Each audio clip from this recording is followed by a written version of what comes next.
You think you know history? You probably think lawmakers are supposed to be, well, smart. Prepare to have that illusion shattered into a million tiny idiotic pieces. We've unearthed 33 of the absolute dumbest, most baffling, and downright hilarious laws ever put on the books in the United States. Forget common sense. This is legislative lunacy at its finest. Let's begin the madness. 1. All right, let's dive headfirst into the legislative cesspool with the genuinely repulsive, ugly laws.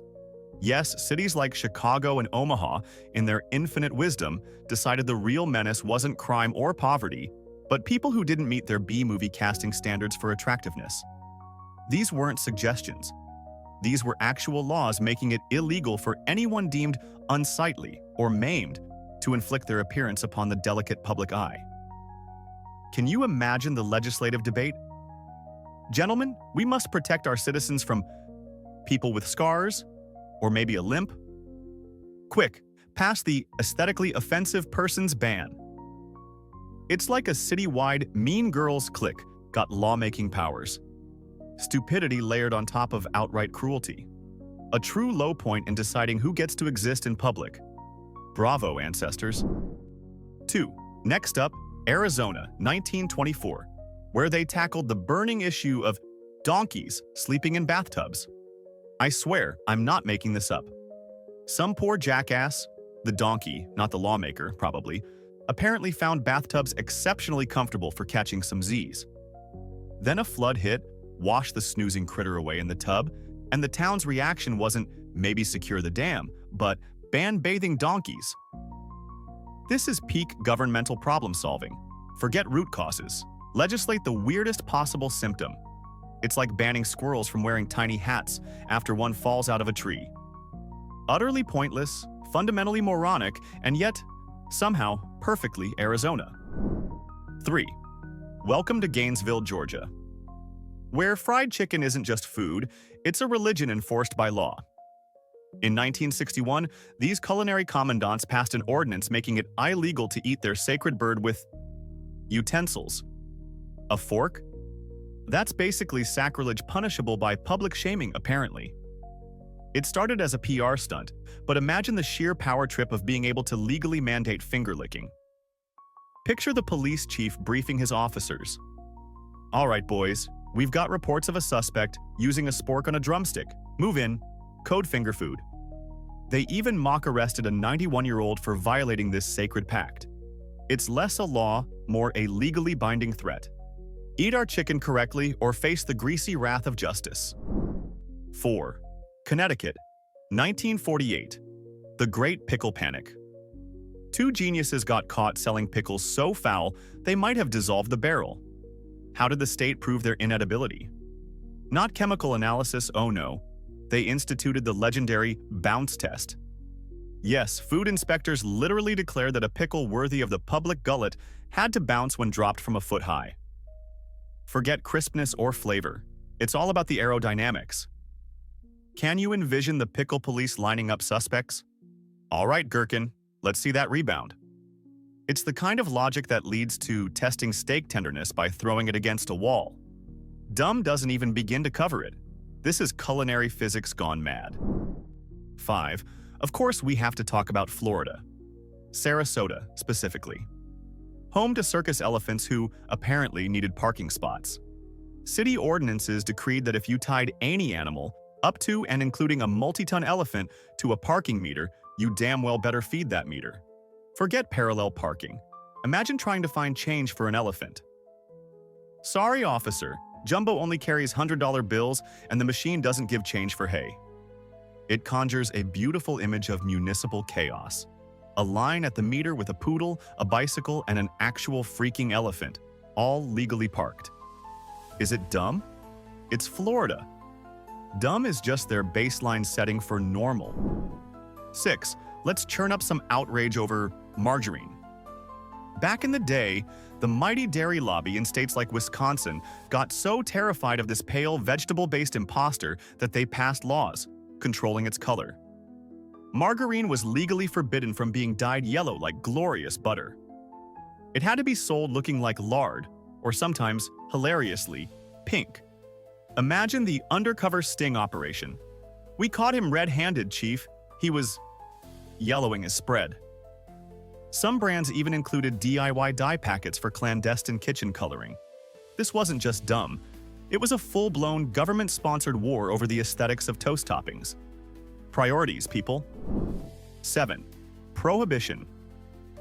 Texas brings us a new level of intellectual fear.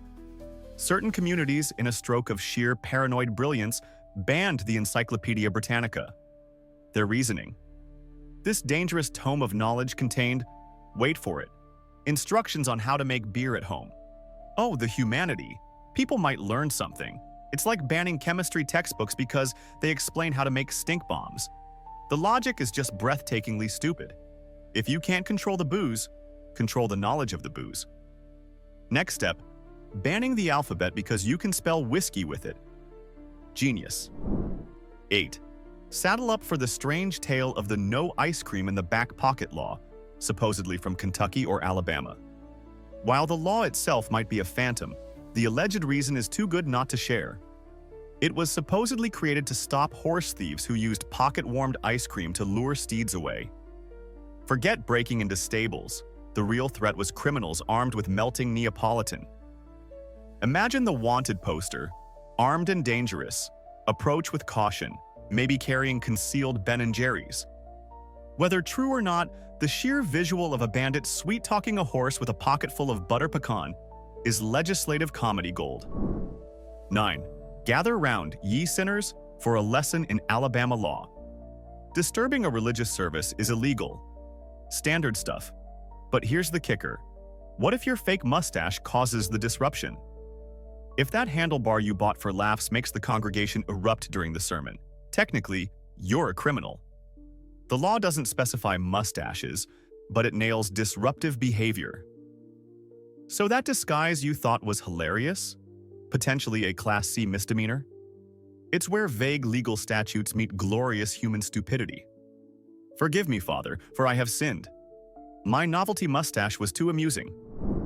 10.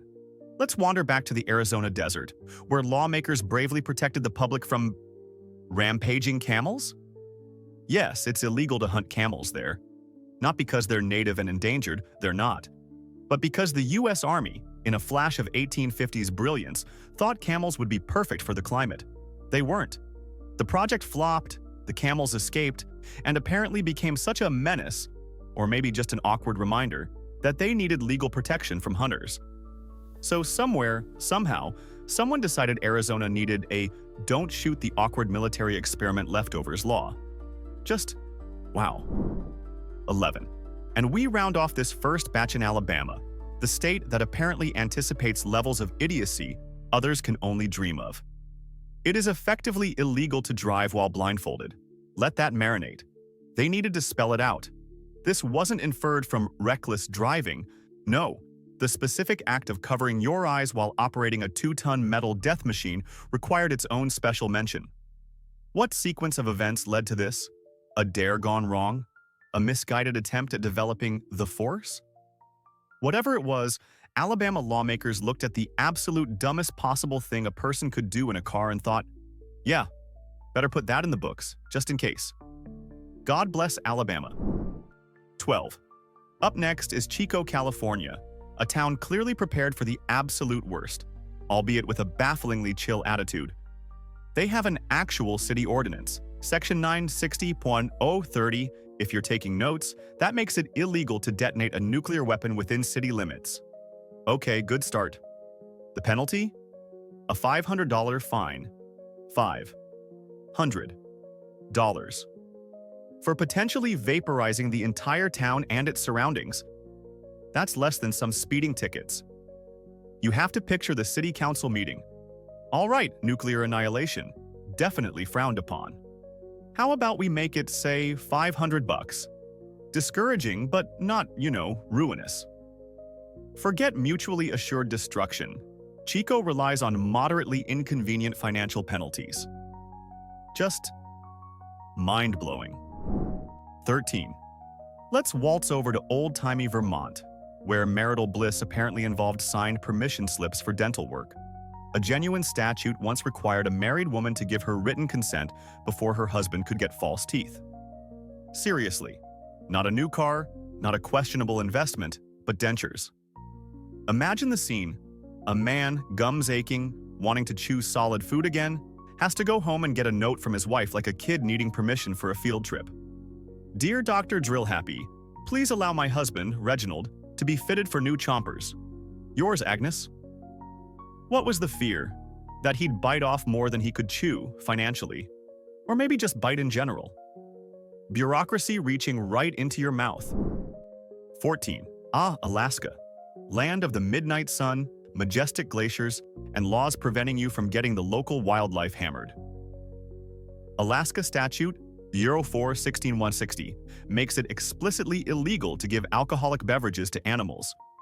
While it applies broadly, the poster child for this law is undoubtedly the moose. Because apparently enough people thought, you know what this 1,200-pound creature with giant antlers needs? A shot of cheap whiskey. The potential consequences boggle the mind. Imagine a belligerent drunken moose stumbling through Anchorage demanding more peanuts. This isn't just dumb. It's a necessary precaution against the kind of spectacular stupidity that only happens when boredom meets readily available liquor and very large animals. Keep Bullwinkle sober, folks. It's the law, and probably just good sense. 15. Step back into the early 20th century, a time of great innovation and even greater paranoia, particularly about shiny shoes. Yes, in places like Cleveland, Ohio, moral crusaders got their knickers in a twist over patent leather shoes worn by women.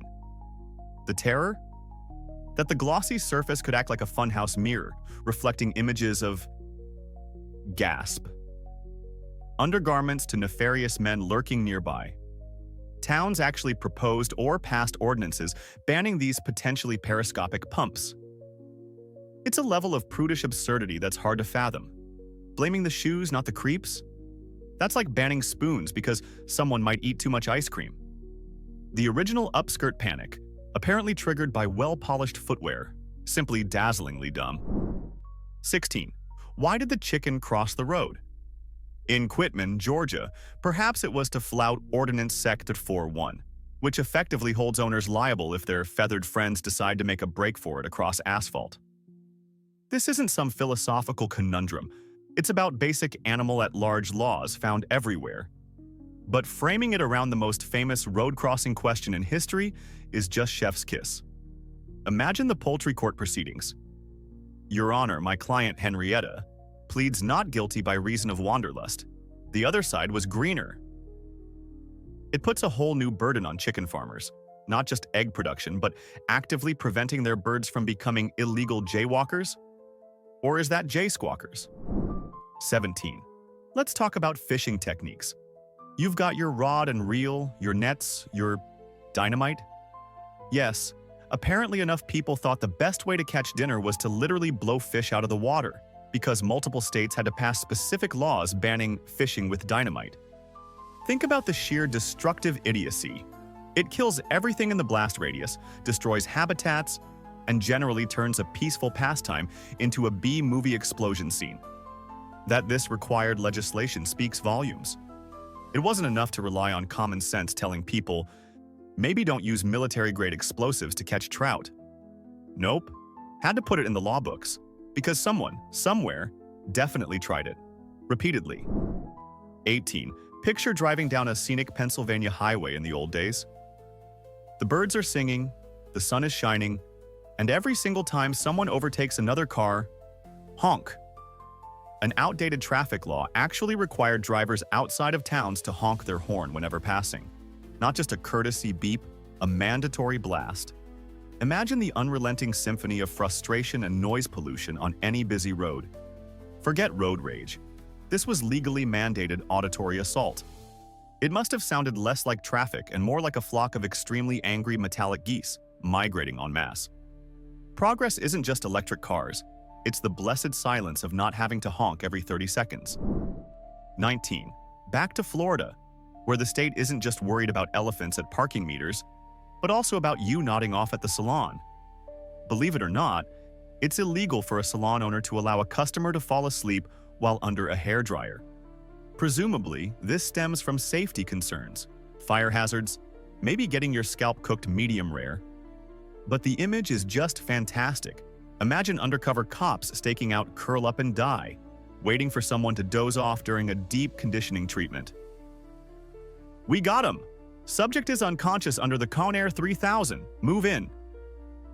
It's that special Florida blend of genuine safety concern wrapped in a layer of, are you kidding me? Legislation. Sweet dreams are illegal here, apparently. 20. Welcome to Michigan, where the state wants to be crystal clear about your relationship status with large, toothy reptiles. According to their stringent exotic animal laws, even if you let a crocodile sleep in your bed, tuck it in at night, and read it bedtime stories, it is not legally considered a pet. Sorry, Snappy. No tax deductions for croc chow. While the law doesn't specifically mention bedtime routines, it firmly places crocodilians outside the realm of your average domesticated companion. It's a necessary legal distinction, sure, but it highlights the hilarious gap between legalese and the potential reality of someone trying to argue their alligator is just a scaly lapdog. 21. Let's time travel to Puritan, Massachusetts, where fun went to die, especially on Sundays.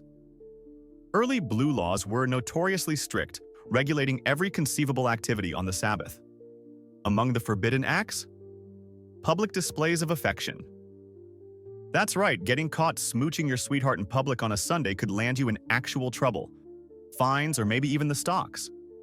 Imagine the Purity Patrol lurking behind trees, ready to slap cuffs on couples caught engaging in illicit hand-holding or a scandalous peck on the cheek.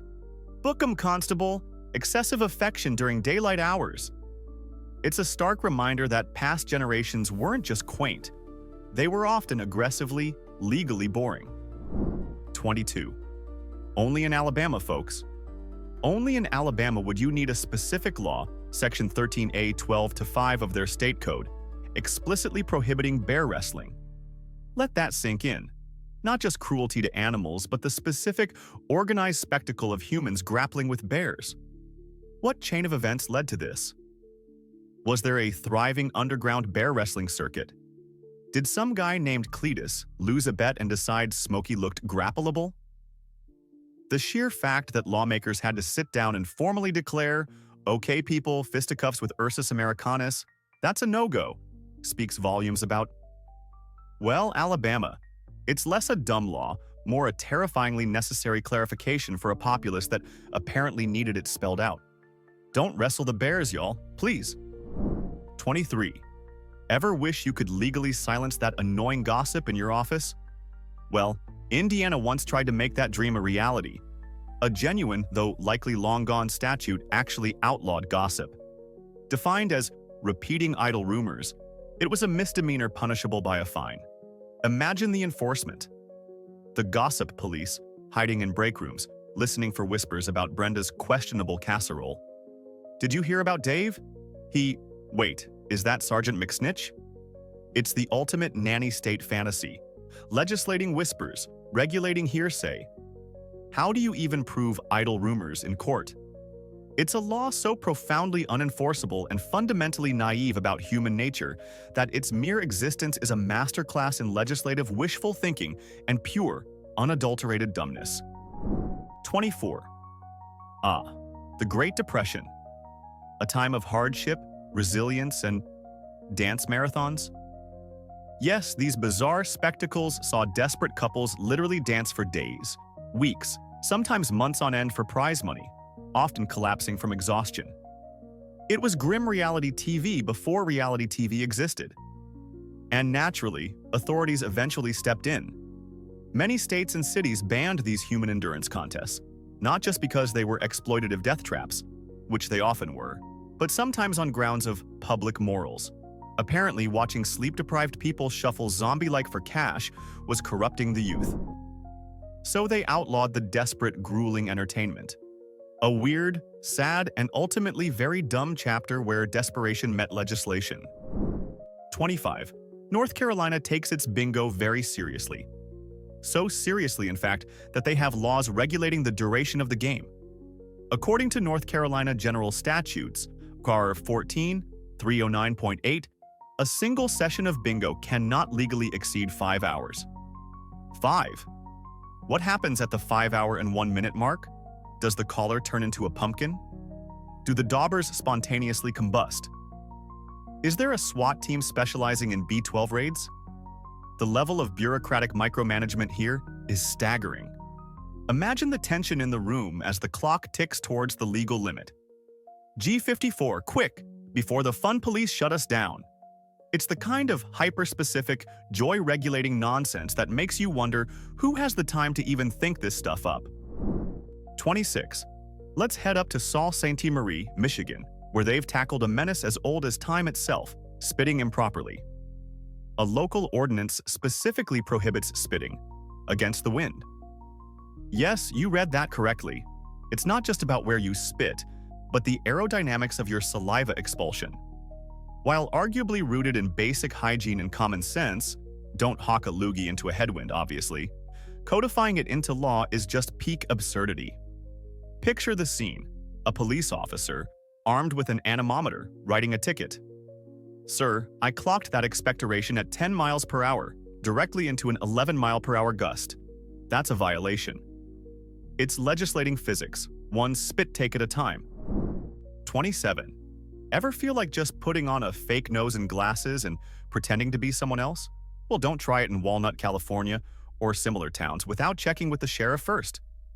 Yes, believe it or not, local ordinances often require you to get an official permit to wear a mask or disguise in public outside of designated events like Halloween parties. Forget bank robbers. This covers everything from political protests to maybe just wanting to avoid your annoying neighbor at the supermarket while wearing Groucho glasses. What's the fear? A sudden epidemic of people disguised as shrubbery? It's that classic blend of overreaching authority and baffling specificity. License and registration, and disguise permit, please? Absolutely brilliant bureaucratic nonsense. 28. Now for a law so dumb, it literally defies the laws of physics. The alleged Vermont ban on whistling underwater. Let's be crystal clear. Unless you've secretly evolved gills or are smuggling a tiny tuba down there, whistling while submerged is physically impossible. So why would anyone waste ink making it illegal? Did some legislator lose a bet? Was it a typo meant to ban wrestling underwater? Or is it just peak Vermont quirkiness manifesting as utterly pointless legislation?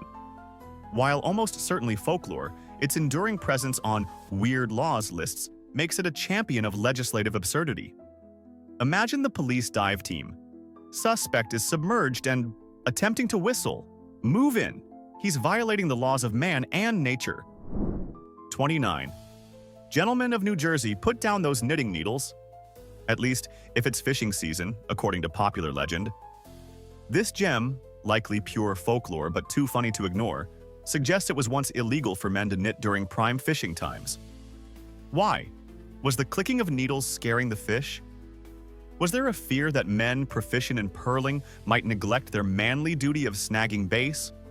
Or was it just a bizarre attempt to enforce gender roles via craft restrictions? Whatever the mythical origin, picture the scene. Game wardens patrolling the docks, not for illegal catches but for clandestine cable knitting. Drop the yarn, buddy. Step away from the cardigan. It's hilariously specific and delightfully dumb, even if it's probably just a tall tale. 30. Arguably the heavyweight champion of bizarre, possibly mythical American laws, the Atlanta Ordinance supposedly forbidding you from tying a giraffe to a telephone pole or streetlight. Just soak that in. Not a horse, not a dog, but a giraffe. And not just anywhere, but specifically to public utility poles. The questions are endless. Was Atlanta experiencing a sudden influx of rogue giraffes? Did someone actually do this? What kind of knot do you even use for a giraffe? While its factual basis is shakier than a newborn foal, its legendary status is secure. It's the perfect storm of outlandish animal, mundane object, and the implied bureaucratic headache that makes it the poster child for WTF were they thinking legislation. 31. Let's talk about a dumb law that isn't ancient history but actively annoys people today. Bans on selling cars on Sunday. Still enforced in numerous states thanks to outdated blue laws, These restrictions prevent dealerships from operating on the Lord's Day. Because apparently, buying a sensible sedan is morally equivalent to hosting a bacchanal. In an era of 24/7 online everything, the idea that you can't legally buy a car on a specific day of the week because of religious reasons from centuries ago is just bafflingly inconvenient and economically nonsensical. It's a prime example of laws sticking around long after their expiration date, creating pointless hurdles for consumers and businesses alike. Get with the times, blue laws. 32. Speaking of those delightful blue laws, let's head back to Alabama, where, at some point, playing dominoes on Sunday was supposedly forbidden. Yes, the thrilling high-stakes game of clicking tiles was deemed too sinful for the Sabbath in certain areas. Forget casinos. The real dens of iniquity were church basements where seniors might be secretly engaging in illicit bone piling. What was the specific objection? Was the gentle clatter too disruptive to pious contemplation? Did they fear people might gamble their collection plate money on a game of fives? It's the pettiness that gets you. Singling out dominoes as a threat to public morals is a special kind of killjoy legislation. 33. And finally, let's address our furry friends. In places like Little Rock, Arkansas, noise ordinances get specific about when your dog needs to shut its yap. Ordinances have set times, sometimes as early as 6 p.m., after which persistent barking can land the owner a citation. Now, nobody likes incessant yapping, but legislating Fido's vocal cords with specific evening curfews feels a bit much. Imagine the canine criminals. All right, Fluffy, it's 6:01 p.m. One more woof, and you're doing hard time at the kennel. While rooted in the reasonable desire for peace and quiet, targeting dog bark specifically, especially with early cutoffs, lands squarely in the territory of endearingly dumb, hyper-local lawmaking. Bad dog, bad law. Okay, pause. My sanity is officially hanging by a thread after that display of legal brilliance. Which one of these glorious statutes made your jaw hit the floor the hardest? Seriously, I want to know. Which law wins the gold medal for sheer stupidity? Ignite the comments section below with your pick and tell me why. And if you think this was wild, trust me, we're just scratching the surface of historical absurdity. Hit that subscribe button like it owes you money because you absolutely need to see what unbelievable nonsense we uncover next. Don't miss out.